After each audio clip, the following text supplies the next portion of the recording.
Finally saw one. I follow these IDWHL posts with interest, but it is very rare I ever see anyone go off on one of these rants. That is until today. You are going to need just a little context here, though. I live in the north of England in what is seen as quite an affluent area, not that all of us who live here are affluent. There are definitely two ends of town, and I live in the more down-to-earth end of town. At the other end, you see lots of new Mercedes, Audi, BMW, Lexus, and now Tesla cars being driven round. I drive a 6-year-old Ford, you get the idea. What we do have near me are a few really excellent artisan shops. There's a butcher's selling some of the best beef I've ever tasted. We have a craft brewery, a coffee roaster, and a patissier that would not be out of place in France. We also have a small supermarket, and this is where this all takes place. Just up the road we have what we call a special school. It deals with young adults with a range of mental and physical disabilities. The carers work one-on-one with the kids, and they take them out to shops to get them into shopping independently. Those of us who live here know the carers, know the kids, and always have a chat when they're in the shops. It's lovely to see some of them when they make independent purchases. This is where Karen comes into play. I had gone into the supermarket to pick up a few things for dinner tonight, and bumped into one of the carers who I know from volunteering. She told the girls she was with to carry on round the shop and collect her shopping. As we were chatting, I saw a Tesla pull up in the disabled spot outside, and Karen walks in. I mentioned as she passed that she shouldn't be in the disabled spot, and she just looked straight past me and carried on. Shortly after there was a raised voice in the carer, and I heard, "Don't just stand there looking stupid, go and get me a bottle from the back, now." The kids all wear a lanyard and badge round their neck telling you they are at the school, and this must have confused Karen. As we rounded the corner, we saw a terrified disabled kid in tears, and Karen standing there. The next words out of her mouth were, "This place gets worse. They must be employing morons now." The carer stepped in and said, "You need to stop now. This girl is in my care and is disabled. Can you not see she has Downs?" Karen responded and said, "They shouldn't be out with normal people, and you should be controlling her." The carer was dumbstruck. It was at this point I decided it was time I chipped in. What sort of person thinks their expensive car gives them the right to park where disabled people have a space reserved for them, and to then hurl abuse at a disabled person being given the opportunity to start living their life as independently as they can? Karen came back with the "We worked for everything we have." In the North we have a term for describing people with money and no class, and I loved her face when I turned back to her and said, "No love, you are just all for coat and no knickers." No major histrionics at the end. She just stormed out. Nobody got arrested. We calmed the girl down and helped her finish her shopping, and I told her not to worry. Not everybody is as sad as Karen was.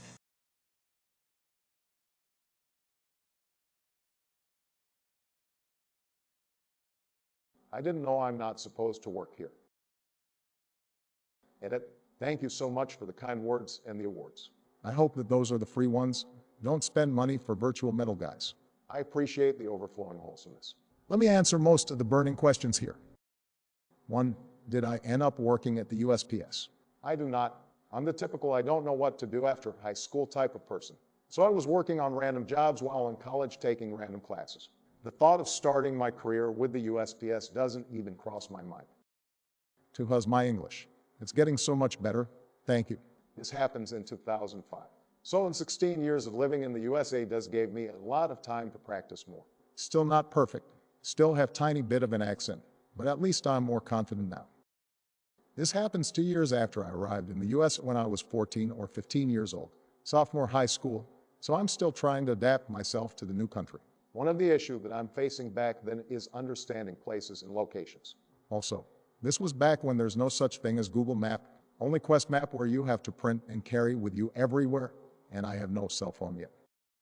My high school divides their grade into 5 sections, such as 10A, 10B, 10C, 10D, 10E, and the same thing for freshman, junior, and senior. One of the purpose of this is to make career development day easier. In a specific day of the week, the school sent a bunch of students to their specific location outside of the school for the whole day in accordance to their section, to learn about different careers and make a short story about what you've learned.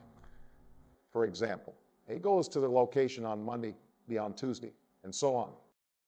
The purpose of Career Development Day is for students to go to the location designated by the school and to shadow employees there. So the students can write a report of what they've learned about specific career. I didn't go to this school for my freshman grade, so I don't know what career development is. However, I was a very shy kid, being new in the USA and all. So I didn't ask too many questions and just go along with it. When I received my roster for the year, I also received the address for my career development location for the year as well. I went to enter the address into MapQuest and printed it out, and I didn't realize I switched the number. For example, what's supposed to be 1333. I typed it as 3133. The first day of my career development day of the year, as expected, I went to the wrong address, which was a USPS warehouse. When I came into the facility, I was so confused, and so was the rest of the staff there.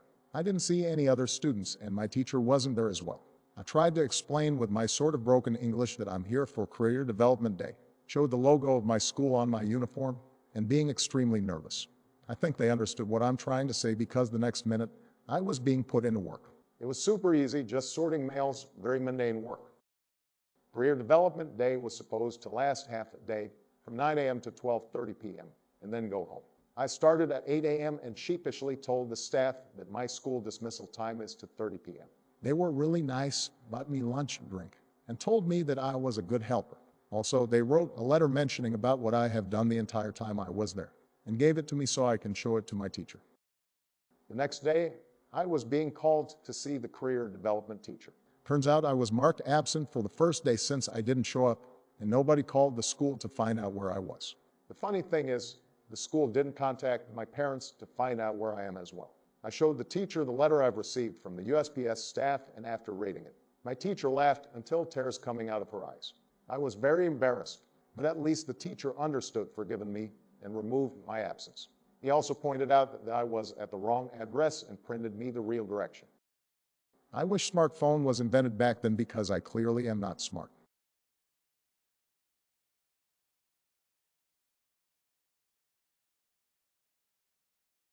I'm a passenger lady, not the ticket man.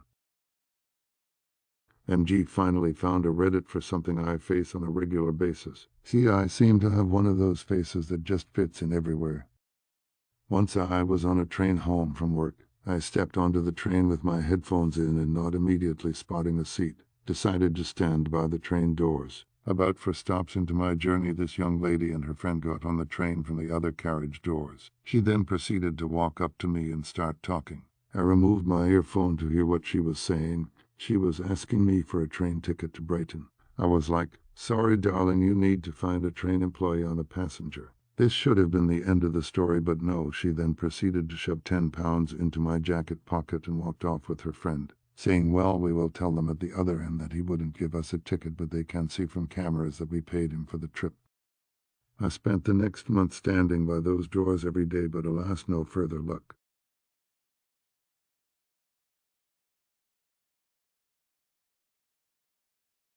Racist Karen demands service and gets hilariously served back by the manager. Obligatory I'm on my phone in English is not my first language. This is not my story, but I was a virtual witness. So the story. I'm from India, one of my close friends. Cousin lives in Texas. He wanted to attend college there, so he thought he would go there and spend some time and get to know the place. Mind you, this was just before lockdown in 2020, so he flies there and they impose lockdown. He decided that he would stay there and return once the situation got better. This is where the brown mindset comes into play. If someone you know is going to a foreign country, then they will have to get you back anything as a souvenir, even if you could get the exact same thing in your local supermarket because it is foreign. So I went to a very well-known store with a beaver for its mascot and was in a video call with me, and we were happily shopping when this Karen came to M and asked where something was. He was not wearing anything similar to the uniform. M politely told her he did not work there, and she responded with, "You're black, you must work here." At this point, I start recording the call, and the Karen tells him, "You are helping a customer do her online shopping via video conference. Is that even a thing? So you are obviously an employee." M does not know what to say and just stands there without speaking anything. Then the savage manager arrives. "Manager, what is the problem here?" "Karen, your employee is not helping me and prioritizing an online customer over me." "Manager, I'm sorry, Mom. He does not work here." "Karen, but..." "Manager, you should have realized that when he didn't have a giant beaver up his back." The look on the Karen's face, oh my God. I laughed so hard people from India, Texas, and everyone in between would have heard it. We recently celebrated anniversary of this incident, and I thought this story fits this sub quite well. So hope you all enjoyed it.